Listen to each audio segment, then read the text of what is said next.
You're listening to the Ask Drone U podcast. You ask, we answer your drone questions. Whether you're here to turn your passion into profit or you simply fly for fun, we're a community of learners and teachers who aspire to achieve greatness. We are Drone U. Hey guys, did you have a good day flying?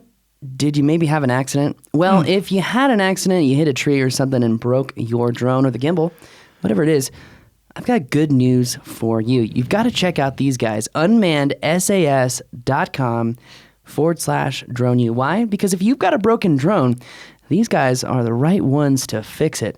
Just check them out. For $29.95, you're going to ship your drone out. They're going to diagnose it. And if they end up fixing your drone for you, they're going to take 20 of that back and credit it towards the repair itself. Sounds like a pretty good deal, right?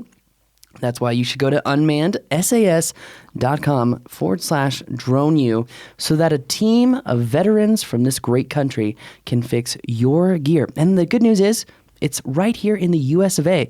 So you don't have to worry about if it's the new Chinese New Year. You don't have to worry about shipping your drone out and not seeing it for 12 weeks. It's going to be here in the States. So you got to check them out, unmannedsas.com/drone U. And if they ask you what's your favorite podcast, make sure to say Ask Drone U. Absolutely. Definitely. But anyway, guys, welcome to another awesome episode of Ask Drone U. My name is Paul. And my name is Rob, since we're doing the robot voice today. And this is episode number 515. And we're having a great day. Hope you guys are too. Hope you're having the kind of weather we are, so that you're out there flying, practicing, having a great time. I feel stupid sitting right here. Why is that? Because we're not outside. That's right. Yeah, we got to do this at some point. Living the drone life. That's right. That's why we have Fly Day Friday. I cannot wait. It's only Monday. Dang it. Gosh. Might have to have Fly Day Tuesday. Anyway, yeah, no, we're really excited to be here. Really excited for new stuff coming out. By the way, DJI is coming out with a new drone at NAB. DJI is also coming out with a whole new program at NAB. Oh, yeah. That's the first I've heard of this. Well, I should have told you last week when I found out. You should have. Sorry, I'm not sorry. But that being said, we are very, very excited for this new year. It's going to be an interesting time with the new administration. I say that because they're very pro-business, but they're also very anti-duty taxes, meaning they are expecting to be paid. I wrote an article about the state of the drone industry with SUAS News, talking about what has been going on behind closed doors. The FAA is trying to slow this industry down even more. Yeah, believe it or not, because they feel like they are behind. The only way they can slow it down is with a duty tax on importing these bad boys, reclassifying them, and then they're no longer toys, and they could have a much more serious implication to the industry as a whole. I talked about that at SUAS News. Make sure to check it out. But Rob, let's go ahead and play that question. Hey, my name is Cole, and this is my question. I am planning on launching my business in the next 1 to 2 months. It will have to do with aerial photography and videography, asset documentation for insurance purposes. I don't have a ton of money to pour into this to start, but I want to make sure that I'm not only getting the job done, but also providing great image and video. I am planning on doing one of 3 things with a $1,500 budget. Number 1 would be buying 2 Phantom 3 standards with extra batteries and blades. The second option would be buying a Mavic Pro with a few extra batteries and blades. Or the third option, buying a Phantom 4 Pro with no additional gear. My question is, what do you guys see as being the smartest move to start out with this type of business? Thanks. I like the question. First of all, thank you, Cole. I think you're going to do well. Just the way that you've asked that question tells us that you're really thinking this through and planning it in I don't know, just a smart way. My hunch is that the P3 is probably a no-go.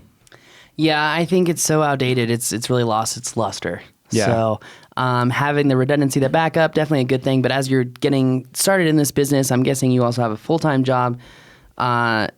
Chances are you're not going to need that redundancy. And to be honest, there was a time in my life when I just started living the drone life where I only had one battery.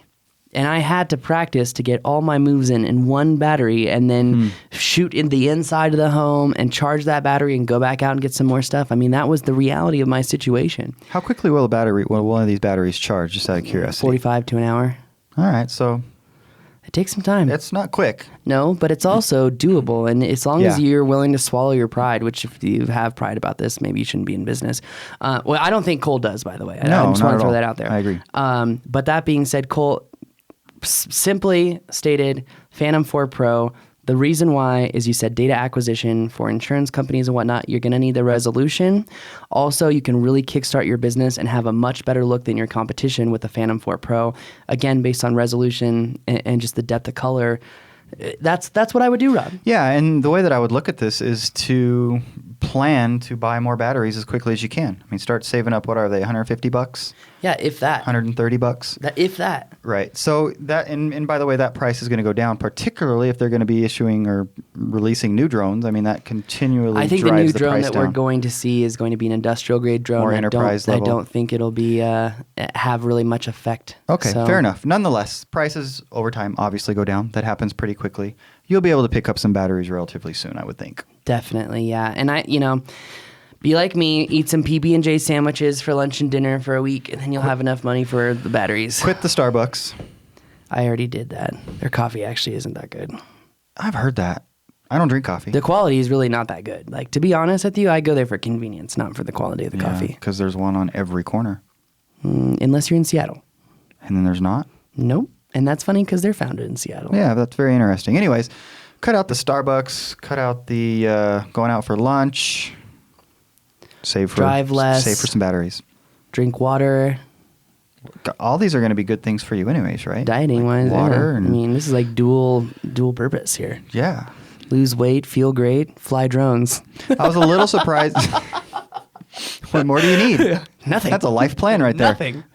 I was a little surprised that you skipped right by the Mavic, but there doesn't seem to be any question in your mind. Well, the Mavic is essentially the same sensor as the Phantom 3 with just different glass and different software. So it does look nicer than a Phantom 3 image, but all in all, it's really not that much nicer.